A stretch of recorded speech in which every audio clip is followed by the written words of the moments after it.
When the three Cahokia school board members arrived in Boston, we were waiting for them with a hidden camera. They got there 2 days before the conference even started. Board members Clifton Lovett and Larry Wynn brought their wives. They were joined by board president Peggy Shelton. The trip cost at least $7,584, which is more than what nearly all local school districts spend on board training and travel in an entire year. Why do you have to travel to Boston, pay all that money to hear a particular message? Dr. Garrett Duncan is an associate professor at Washington University who specializes in ethics in education. The priorities are out of order, and there's a seeming indifference towards the needs of their district. The day after they arrived in Boston, Wynn and Lovett attended a day-long workshop, but Shelton left after only a 3-hour course, then went back to the hotel and hung around with the wives of the other board members. Then they all went out to dinner. The next day, the first official day of the conference, Shelton seemed ready to leave around lunchtime, holding a tourist map of Boston as she appeared to wait for someone. Ms. Shelton, we'd like to ask you some questions. Ma'am, you can't even afford to fix your high school, yet you've got 3 school board members spending 5 nights in Boston. Can you really justify that? Yes, sir.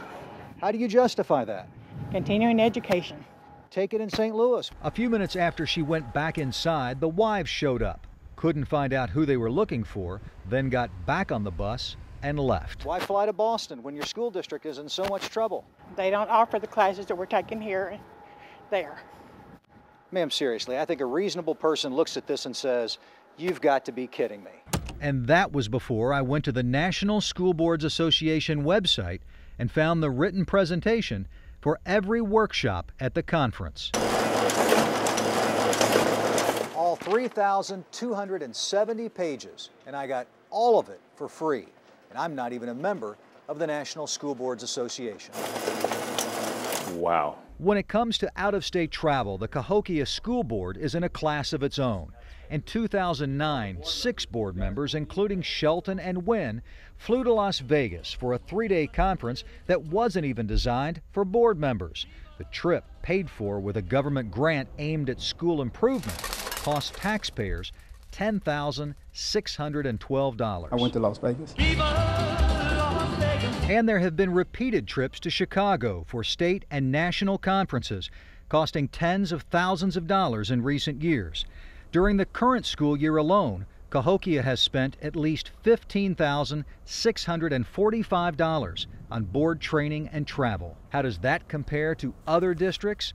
We received records from 23 local districts. Half of them spent less than $3,000 this year.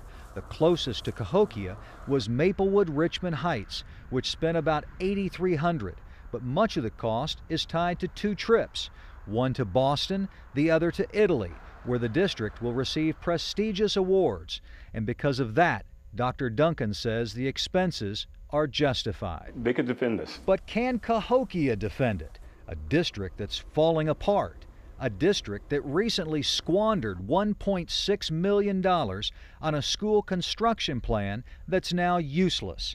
A district that could have printed out conference presentations for free, just like I did. Really believe you can defend this trip? Yes, sir.